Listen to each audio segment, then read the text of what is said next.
Hello, on behalf of ArtsEmerson, welcome to the post-film conversation for La Chana and After Dark, part of the Shared Stories film series, a collaboration between the Roxbury International Film Festival, the Boston Latino International Film Festival, and the Boston Asian American Film Festival. I'm Sabrina Viles, the director of the Boston Latino International Film Festival, and I will be moderating today's Q&A. So I'm pleased to welcome our panelists to our conversation. Both these films are near and dear to my heart because, as many of you might know or may not know, in my other life, I'm a professional flamenco dancer. So flamenco has been part of my own journey and life and therapy for the last almost 30 years. So these two films speak to me in immeasurable ways. So I first want to welcome Lucia Stojevic, the director of La Chana, and Laura Sanchez, local friend and colleague, the director of After Dark. Welcome, ladies. How are you? Welcome. Thank you for being here today. I'm so thrilled that you're both available. And I'm really thrilled, especially thrilled that we were able to combine, add the short After Dark to the presentation of La Chana, because I really think in many ways, not only does it have the obvious flamenco themes in common, but there's so many themes that After Dark touch upon that are part of the themes in La Chana, but we'll talk a little bit about that later. So I think I'm going to start with you first, Lucia. And I think, you know, the most obvious question was, how did you come about and decide to make a film on La Chana? Well, hi. First of all, thank you very much for having La Chana as part of this series. It's really great. How did I come across La Chana? Well, I came across La Chana through dance, which is the most natural way to get to La Chana. I was taking flamenco classes with Beatriz Del Pozo, who sees La Chana as her maestra. They've known each other for many years. And Bea approached me one day and she was like, oh, you know, I like the films you make. I like your style. I think you should really meet my maestra. She has an incredible story and she hasn't really properly told it yet. Would you be interested? And she showed me the clip of the Bobo, like La Chana dancing in the Bobo, which is at the beginning of the film. And when I saw that, I was just blown away. I was like, yes, absolutely. Please introduce me to her right now. And so we went to La Chana's house and she made one of her famous paellas. And like immediately already that first day, she opened up and she told me her story, like very honestly, very upfront. And we started shooting 2 days later. It was So it you was a had, very fast connection. so when you started shooting, you didn't have any funding in place, I imagine. You just said, I'm just going to try to capture this. Yeah, no, I mean, initially, yeah, of course, it was the first shoots were more like research shoots, also just not to lose that initial energy that was there and to make sure that we can really start working together. So the shooting and the funding was a whole ordeal, which was like a 5-year process. But that first shoot was literally 3 days after we met because she told me she was having all her family over and there was going to be a party with her whole family there. And she said, you can come and film, but you have to pretend you're one of my students. And I was like, okay, that's fine as long as you don't make me dance. Because then you know that I'm not. You're going to blow my cover. What do you what So, do you you know, think? it was. I was just going to say, sorry. Yep. What do you think convinced her to trust you? Because um, yeah, I just start with that. What you had such accessibility, access to her. So what do you think was? Why did you think she trusted you? Because she, as we say in Spanish, ella no te conocía de la nada. She didn't really know who you were. So Yeah, I mean, I think there's like two parts to that answer. The first one is She definitely, like Bea was a huge influence in that. So because she knows Bea is such a close friend of hers, and I'm a friend of Bea's, like there was immediately that kind of connection thanks to Beatriz del Pozo, and like I really have to like thank her very much for so much for this film. And then the second part is like, yes, access. There was the access off camera where she was very open with me, but the access on camera was something that took a much longer time to actually build because she's so used to directing herself as well, and like, and she had an idea of what that film should be, and it took a long time to get kind of that natural, the natural Chana on screen, and not the image that she in her head wanted to portray initially. So that was a much longer process. It's funny because that was my next question to you about her journey in making this film. How much resistance was there in talking about her experience, and was it do you think it was a therapeutic experience for her? Oof, that's a hard question. In terms of how much she was willing to talk on the I mean, she was almost willing to talk more. When she saw the film, her biggest issue wasn't so much with how we treated or how the parts about the abuse was treated, but it was more about seeing herself older. Yeah. That was the bigger problem for her. She was like, it's a very subtle way that you dealt with the abuse, but the hard part for her was like, people are going to think I'm old, they're gonna see like my saggy skin, and it's like, yeah, but that's the beautiful part about it, Right. So that was another layer of maybe a therapeutic process, but it's hard to say because I'm a filmmaker, I'm not a therapist, but there was definitely a change from when we started the film and when we finished the film in terms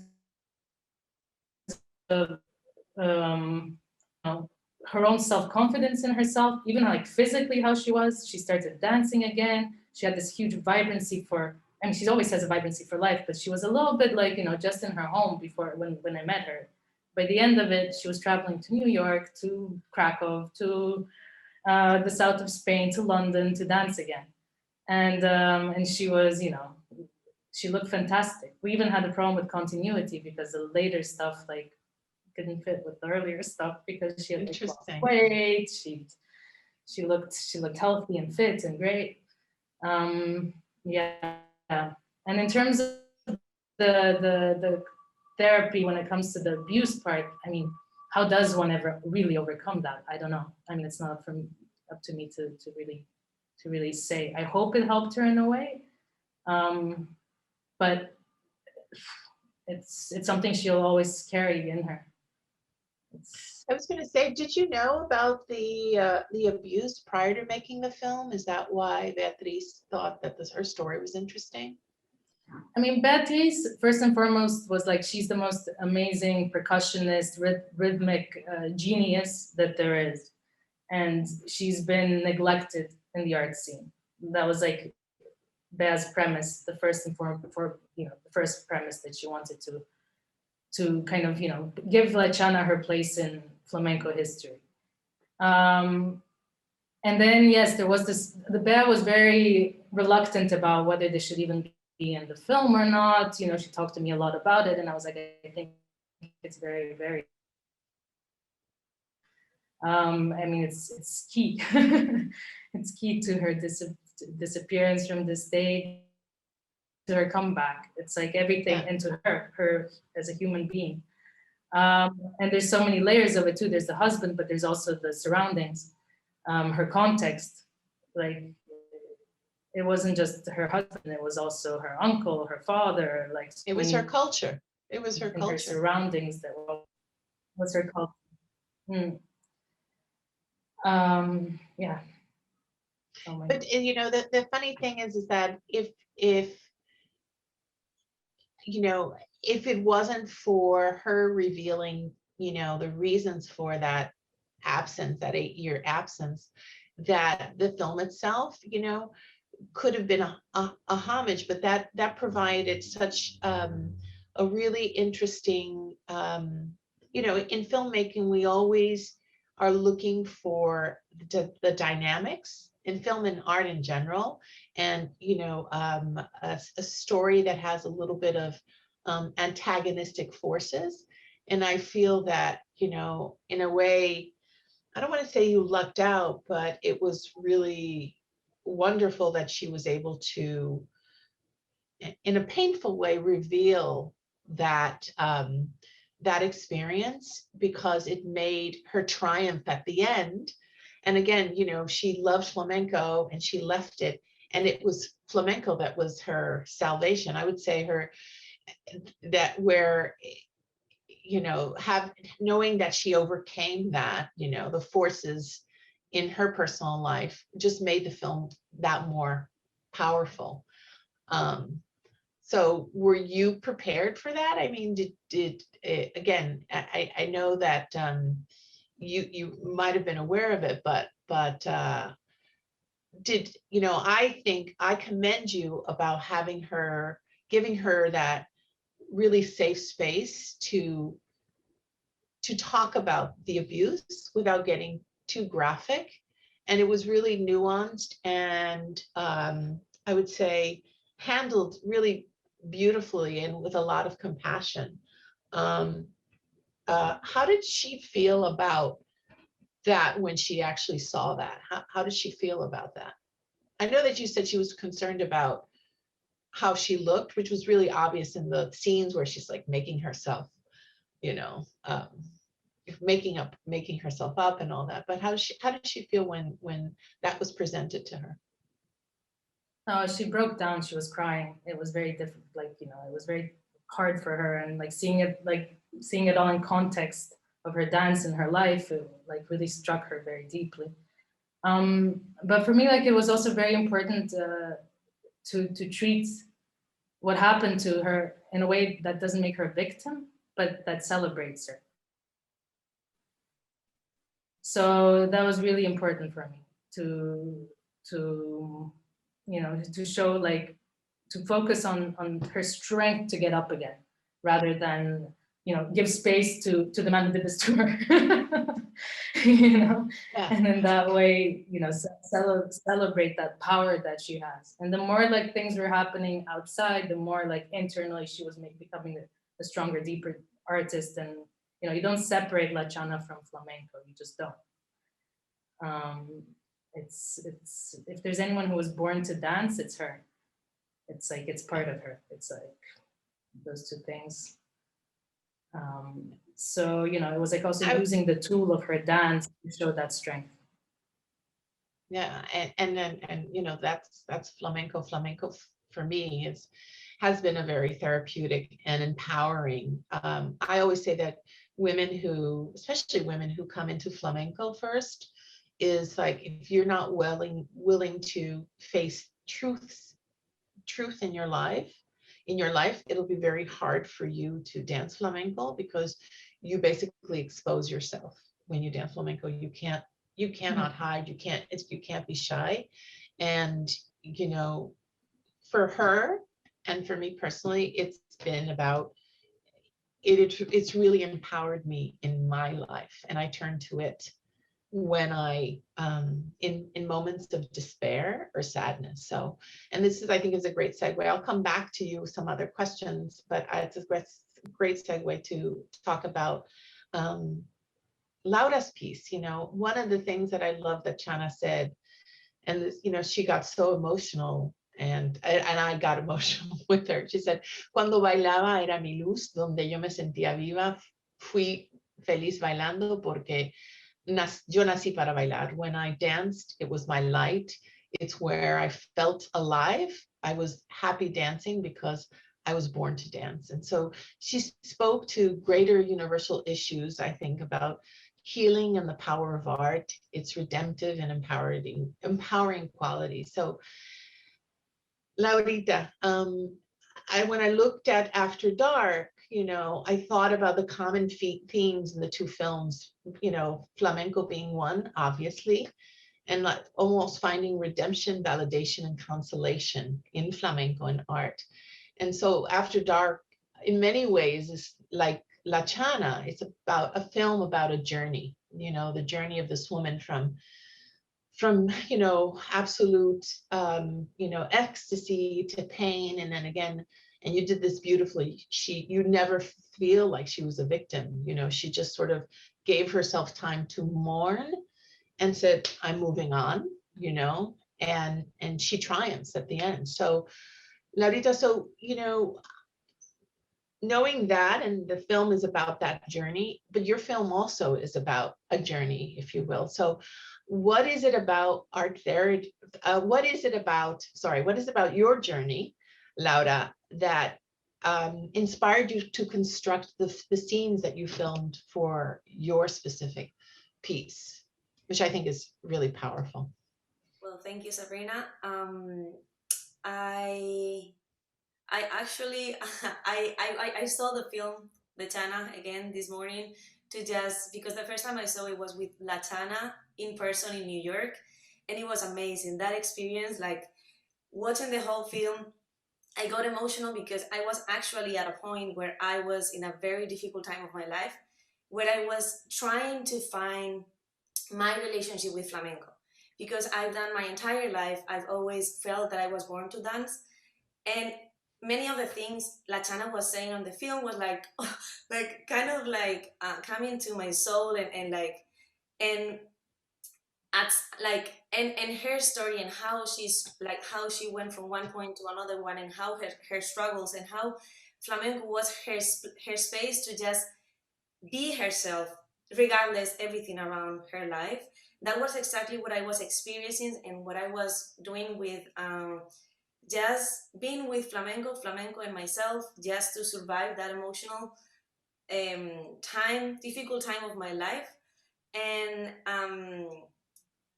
After Dark is actually the representation of that research work that has been always autoethnographic, because it's been based on my personal experience and how I use flamenco in combination with other arts as a form of expression and as a form to heal and to transform the most challenging struggles of my life into something meaningful, not only to me but to others. So After That is actually that. When the pandemic hit, I was like all my lived experiences was coming back to me, and I was feeling a lot of pain and a lot of sadness and rage, and I started doing the film just as a form of, again, self-expression, and then little by little with the co-director Belen Maya, we started to co-creating a piece that was actually what ended up being this short film. I'm not a filmmaker, so this is actually my first film. And when I first did it, I had no intention on either presenting or doing anything with the film, but just creating a film because I needed to do something with that. And when I started recording myself and watching all different pieces, I was like, oh my goodness, like it's telling me so much about my personal story, about my struggles. And then it's like 4 different pieces, and it's that is based on different emotions. So each one of those is how I felt during my lived experiences and also during the pandemic. So representing each one of them made me go back, probably something that also I can tell by La Chana, but something that she probably experienced, like talking about her experiences and like living those experiences again. For me, it was therapeutic because I was going back to the pain and transform that into a piece of art, which is the film. And yes, for like in After Dark, there's like a transformation, as you were saying before, Sabrina. It's like it's a journey that comes from the darkest place I've ever been into something that I just allowed myself to be, to listen to myself, to be with the music. Even if in After That you can see flamenco music, that doesn't mean there were not music while I was doing the pieces, or where I was moving, or where I was experiencing that process. And actually, like the end are my words, which is a poem that I wrote during the process as a response to what I was experiencing. So yes, this is a journey that was born naturally as a form of self-expression, and that brings to life the importance of the arts, and especially flamenco, and how flamenco can get to the deepest parts of your soul and bring that to light. And I definitely, you can see that, again, going back to paralleling La Chana, you can see that at the pinnacle of the film for me is that last scene where she is, she dominates that stage and she's sitting down all the time.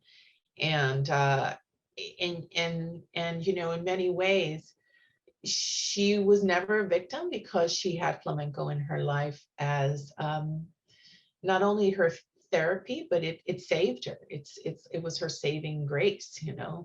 Um, so going back again can you talk about, Laurita? Well, let me go have a question for Lucia. So Lucia, we talk about a journey. So what was your journey as a filmmaker and a woman? Was this your first feature? I believe it was your first feature, was it?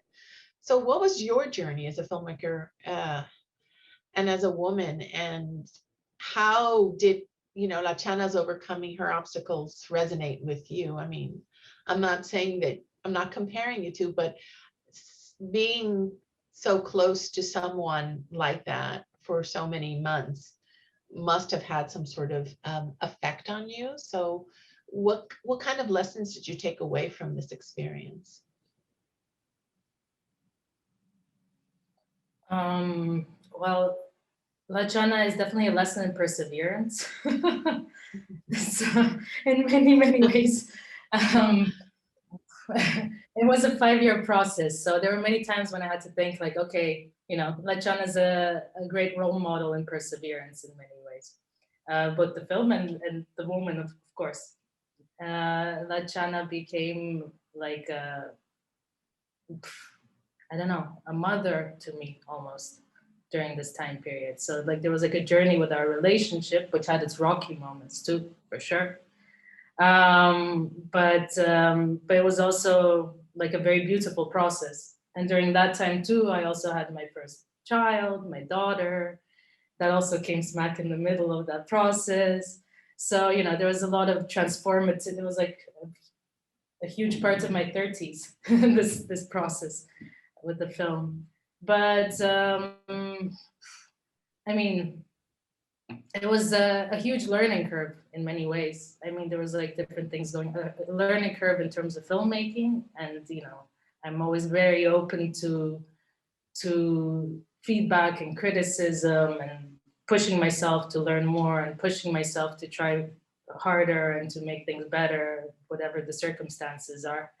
And having a strong woman role model like La Chana, like next to me, was always a nice kind of star to follow. Yeah, but it was tough. I mean, I think there was like lots of moments where many people would have given up in this process, I think, because I had many things going against me during this process. Being also a non-Spaniard in Spain, trying to do something about this flamenco star.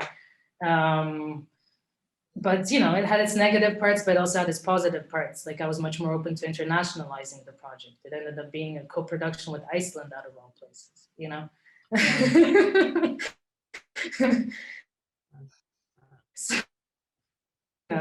So, it was a very interesting, very, very positive experience, ultimately. And yeah. And you, Laura, and I just wanted to, how was your experience making your film? And I just wanted to point out, for anybody who doesn't know, Laura mentioned that she co-directed the film with Belén Maya. And anybody who's not familiar with Belén Maya is, one of the greats in the flamenco world. And she actually is part Romani. She's part Gypsy as well, like La Chana. And it's again, I couldn't help but think about that when I saw La Chana and the film, and how really that her world was again formed by her culture, even to the effect that with her second husband, she said that her first husband was the master and she was the servant, but at the same time with her second husband she allowed him to be the master, even though she ultimately did whatever she wanted. But in a way it was, she was, defaulting back to her culture. But knowing that Felix, her second husband, was always going to support her no matter what, and he was the antithesis, in my estimation, the way you presented it and she presented it, of her first husband. But Laura, going back to that, how was making After Dark? What sort of experience was it? What were the takeaway moments for you for After Dark as you were making it? And what was the process like? Because it is, it is an experimental film, and yet it's a powerful film that normally experimental films, a lot of them leave you are very cold. And yet for me, it wasn't that at all. When I saw it, there was so much power. It was powerful and empowering. So what was your journey like with that film? Well, And I'm just going to add one more thing. And can you sort of connect it to its therapeutic qualities for you? Because ultimately it was an art therapy piece for you. yes. So it was also like, for me, it was what you were saying before. It was, I don't know if that's the exact word, my salvation, like my, is that correct?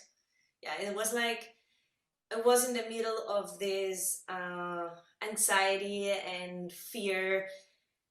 Like, I was feeling as if, like, after watching the film, like as if I were in the closet, like this, like I can't breathe. And as Lucia was saying, I was also a new mom, so it was like a personal journey also happening at the same time.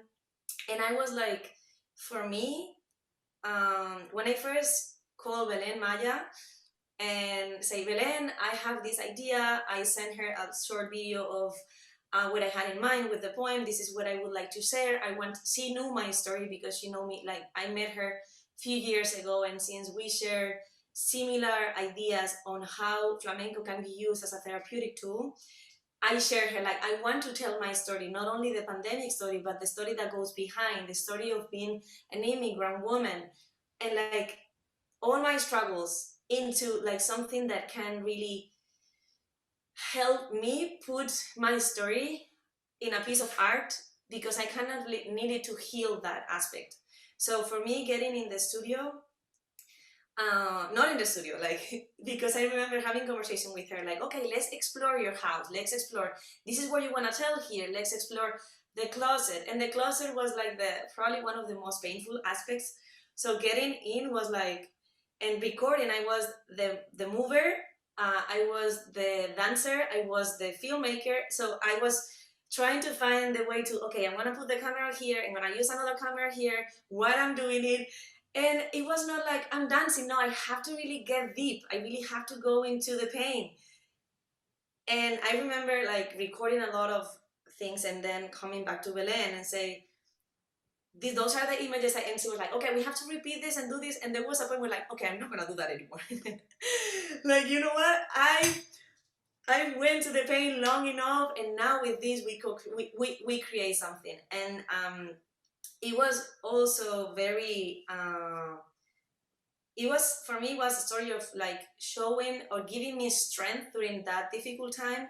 And again, I would record while my baby was sleeping, and some of the recording was in silent because I was actually like in silence because I couldn't wake him up. And but that moments, it will be very intense. I will cry or I will do whatever my body needed at the point, but then I will feel so relieved. And so it gave me hope, the whole process. It gave me hope to focus on something creative, something that will put my mind away of the news and the everything I was feeling deep inside, like getting there and going into and working on emotions, because everything was based on an emotion. It's like, okay, this is what I feel here, and I'm gonna explore the emotion deep, and then the next one, and what I want to tell here, and so transform that ira, that sadness, that the fight with the bata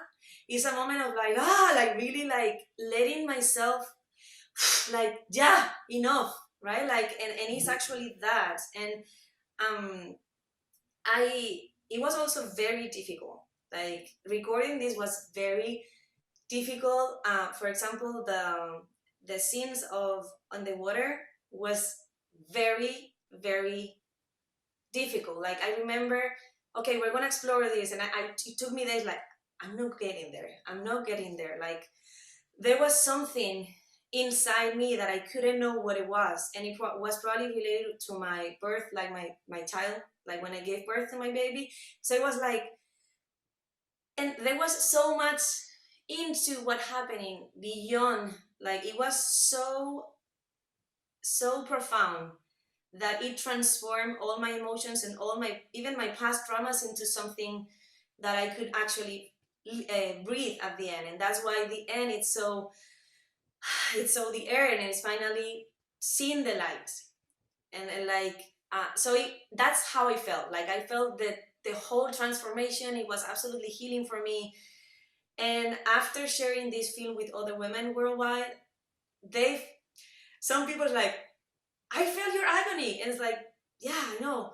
And then I felt like, but then I felt relief, and that for me, it's the main point. Like to, okay, we feel the frustration because we have, like, I feel that only if you see the darkness you can see the light. Like only if you go there you can actually breathe and then see the light afterwards. So it was actually like, it was a transformational process for me that I kept with my heart. No, I didn't share it for months. I actually, Sabrina, you're one of the first person I shared, because we know each other, and because I know, like with your expertise in the field, it was like, Sabrina, I have this field, but like, what do I do now? Like, what do you think? And but it took me a very long time to share. And actually, when I was presenting the film finally, it took me, like, it was also a process of accepting this is my story. But it's not only about my story. It represents the story of other women. It represents the story of other, like, of other humans. So even if it's painful for me, I also feel it's gonna be healing for other people. So I went beyond myself. It's like, you know what? Let's go and see. Yeah. So one last question, and I'm going to come back to you, Lucia, because I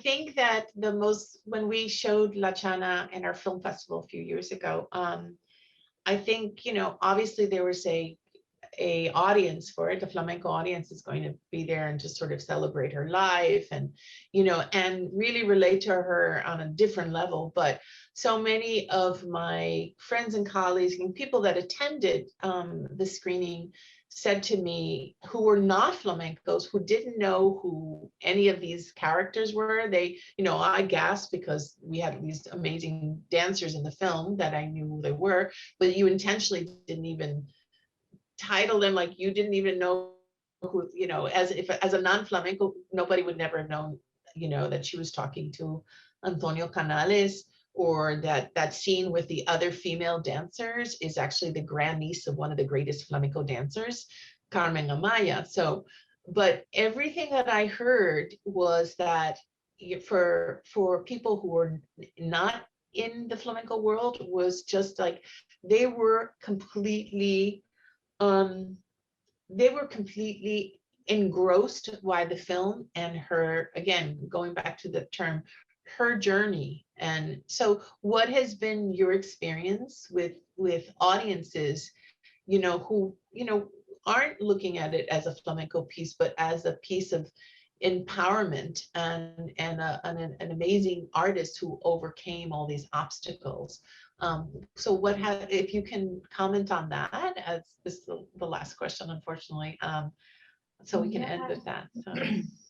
Well, I think mean, one of the intentions with film too was not to just make it, not to make it a purely flamenco film, but to make it a human film. Like that was the priority. So it was about, you know, really trying to get into La Chana's emotions, into her understanding her interior world, allowing her to take us through it. And I think that's why like non-flamenco people like connect with it so much as well. I've also had the experience of women and men, lots of men who also like are very moved by this film, and different ages too. I mean, yes, there's like, you know, there's definitely a flamenco audience that is naturally interested in a dance audience, but like, you know, so many different people relate to things like loss, like you know, love, like the you know, fight to overcome things. That she has such a beautiful way to like also bring to the screen, because she is a poet at the end of the day. Mhm. So I think there's like different things that just relate to you know, to us on an emotional level, which aren't only you know, done through the flamenco genre, but just through her huge, massive humanity that she has.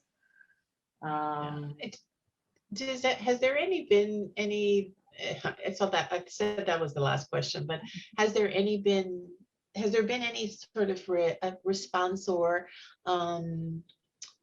from, you know, I mean, this might be too heavy, but from domestic abuse of survivors? I mean, has that been your experience in the screening of the film, or have people reached out to you saying this would be a great film to show, you know, again, on a sort of a therapeutic level of a woman triumphing of, you know, the ultimate, you know, one of the ultimate crimes against women is this abuse. So has there been any outreach on that respect, or any feedback about that at all? I mean, I've received quite a few like emails from people who have seen the film, who have gone through, who have unfortunately been victims themselves, who also, you know, had messages for La Chana or wanted to thank us for making the film, which has been extremely moving. And like many people who want to meet her and touch her, and you know, she's become like this kind of beacon of hope for some people, and people who have watched many times.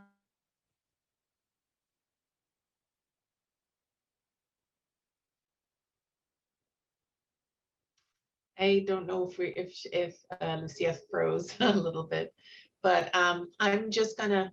Hi, are you back? I think you froze a little bit. So I can think you hear so. me? I don't know.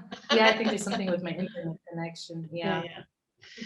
Well, I'm going to end with, you know, I think that one of, again, the takeaways of these two wonderful films is that they both in and of themselves, you know, have a lot of common themes, but that more than anything, they are, you know, they do provide some sort of healing and inspiration and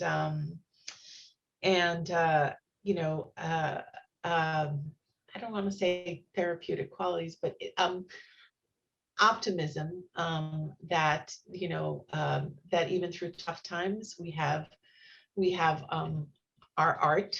I think art is one of the most therapeutic, um, one of the most therapeutic things that is available to us as humans. And so I want to thank you both for sharing your time with us, for your amazing films. Like I said, they're both really, really powerful and moving in their own ways.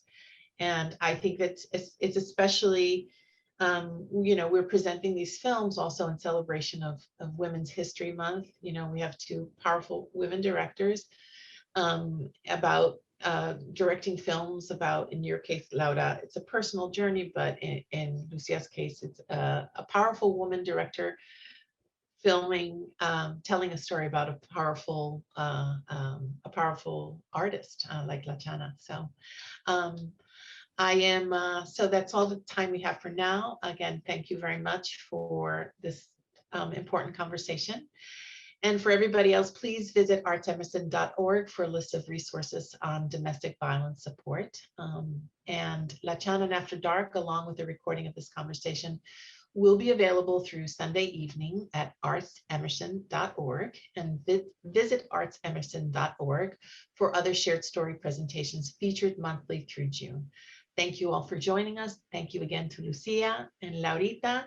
And we'll go back to the studio and start zapateando to take some of this negative, whatever it is that is causing it. So, ole, gracias, and we'll see each other soon. Thank you so much for your time, ladies.